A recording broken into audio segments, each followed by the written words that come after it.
Hello, team, and welcome to episode 19, How to Read for English Growth. This is class one of four about the four communication skills: reading, writing, listening, and speaking. And while everybody has their favorites, it is important to include a little bit of each in your English workout. And our goal this week is to find some reading exercises, small, little, tiny exercises that you can include into your week. And, it's Mother's Day on Sunday, so we will be talking a little bit about moms. And something I've always been very grateful for is that my mom always encouraged me to read a lot till today. Oh, do you want any books when she comes to Brazil? And it's something that I think was very valuable because a lot of people don't like to read, especially if you read those books that they give you in school, like, ugh, no, no. So I think it's important for us to get past that for your English improvement. So let's see what we can do. And excellent. That's an excellent book review. I should probably look for that. But number one, quote of the day. I've always found quotes to be excellent for English practice. They're short. They have a big idea behind them. You can agree, you can disagree, you can send it to somebody that you like, and they usually have more that you can talk about afterwards. So this site, we have a quote of the day. I have not seen it. Let's take a look. Remember, upon the conduct of each depends the fate of all. Remember, upon the conduct of each depends the fate of all, Mr. Alexander the Great. And how can you use a quote? You can either A, agree or disagree. I agree. I agree because the little actions that we perform, they add up, and people watch. Our kids, they see us. The next generation, they grow from this, and it's important that each of us does our part. How about you? Do you agree? And while I know depends is always a good way to start an answer, for English purposes, I usually tell my students to argue like it's soccer. Pick a side. I agree because of this. I disagree because of this. And afterwards, you can talk about the other side. But that's it. You've practiced your English for the day with one quote. And let's get back to it. So sometimes you might find some words that are unfamiliar. Take note of them. It can be your vocab word of the day. Personally, I think reading is a lot about vocabulary. You're seeing how people put words together. And it might be a little bit different in English from the way we do it in Portuguese. So, for example, here we have, I would say I have 35 years in Portuguese. No, in English, I am 35 years old. So it's important to see how people put words together, and this will help you avoid some common mistakes. Number two, our grammar point is about the present continuous in the future. So this is an interesting one because while my students sometimes understand it, I rarely hear them using it. And all right, let's start with a quick quiz. If I say that I am going to watch a movie on Friday, and I will watch a movie on Friday, which one do you believe?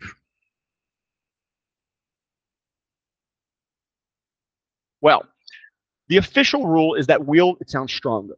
And of course, the tone of voice makes a difference. If I say, I am going to watch a movie, I will watch a movie, that influences it.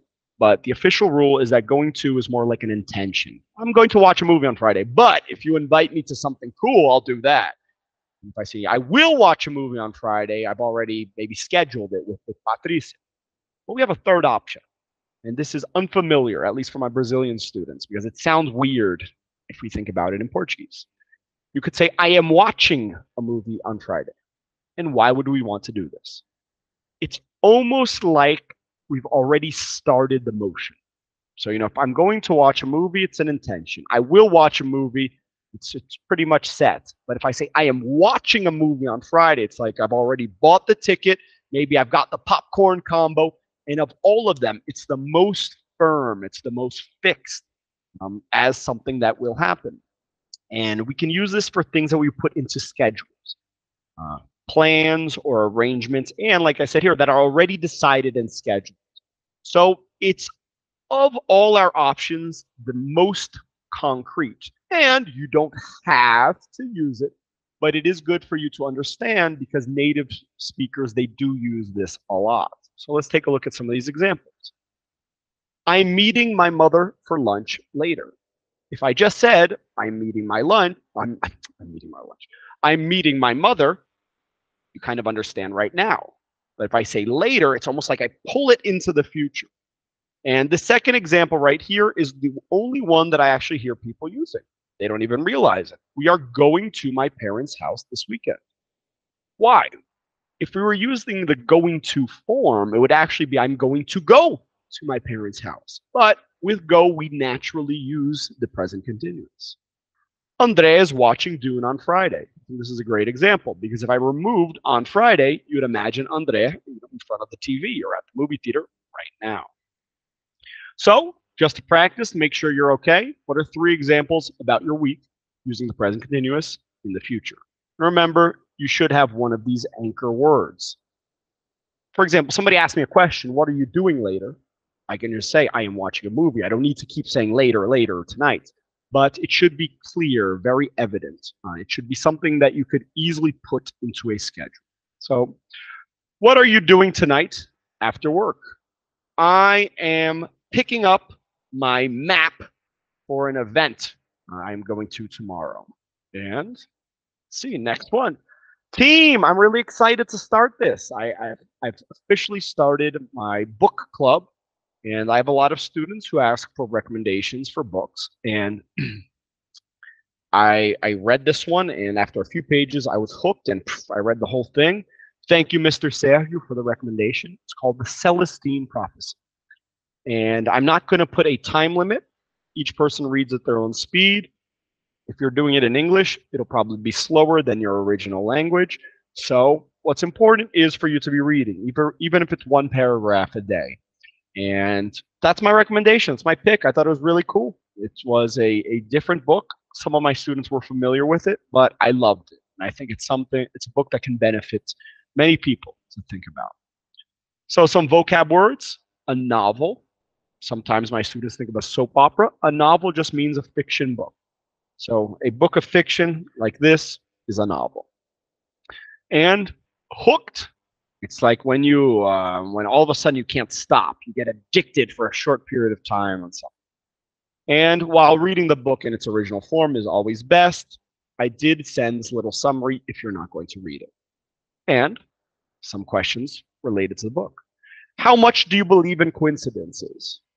After reading the book, more. At least I've been trying to pay attention to them and to at least think of why I consider this a coincidence. And I think it has not been bad. I haven't won the lotto or anything crazy, but it has been interesting to observe what we sometimes ignore as just a coincidence. And number 6, do you believe in spiritual energy? Again, I would say more. And what is it? I don't know if I can truly define it, but one thing related to energy that is worth noticing is what in your life makes you feel like you have more of it. What people, what actions, what events make you feel energized, and which ones feel like they are draining you. And we have this perception of time when something seems to be going really quickly. Usually because we're having fun, we're enjoying something. It's a good example of something that kind of gives you energy. And the opposite is also true. The things that kind of don't pass. It feels like the half an hour is 3 hours. Those are usually the things that are stealing our energy. So if any of you read the book or just want to talk about these topics, you know where to find me. I'll be recommending a book every month or so. External resources, Quora. I know everybody, not everybody, but I know many people are Instagram fans.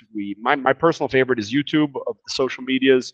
Some people prefer Twitter, LinkedIn for the business folk.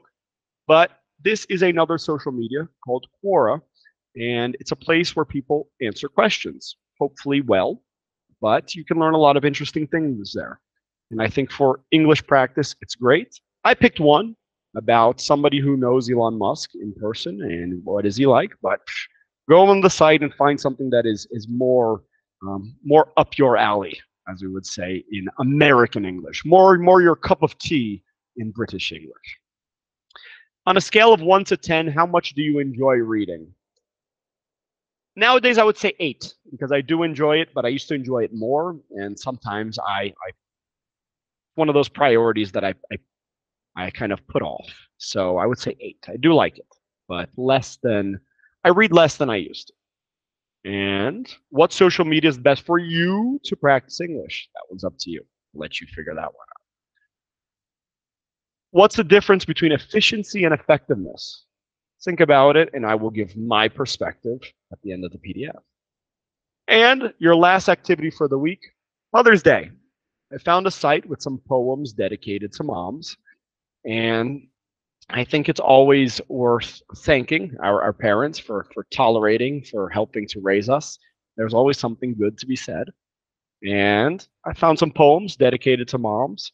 And you can make your own bonus points if you write one of your own words. I found this nice one that I put here. And your expression of the week is here as well. Was your mom an elephant or a tiger mom?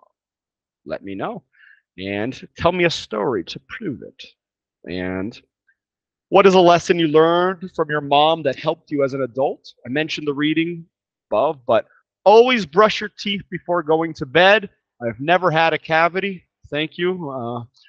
Thank you, Mom, for always putting this in my brain that it's always important to never go to sleep without brushing your teeth. So thank you for that as well. And last up, efficiency and effectiveness. I always like to include what I'm learning about, and I always use these two words the same way. And they're not. They're not the same thing. Efficiency is about doing something with the least amount of effort, the time, or the resources, getting things done. The teacher asks you for an assignment. How do I get this resolved? While effectiveness is about how good of a result you get and how close you achieve what you were aiming for, I would say. Team, that is it. Like always, thank you. And like always, again, I hope to see you in class. Have a good one.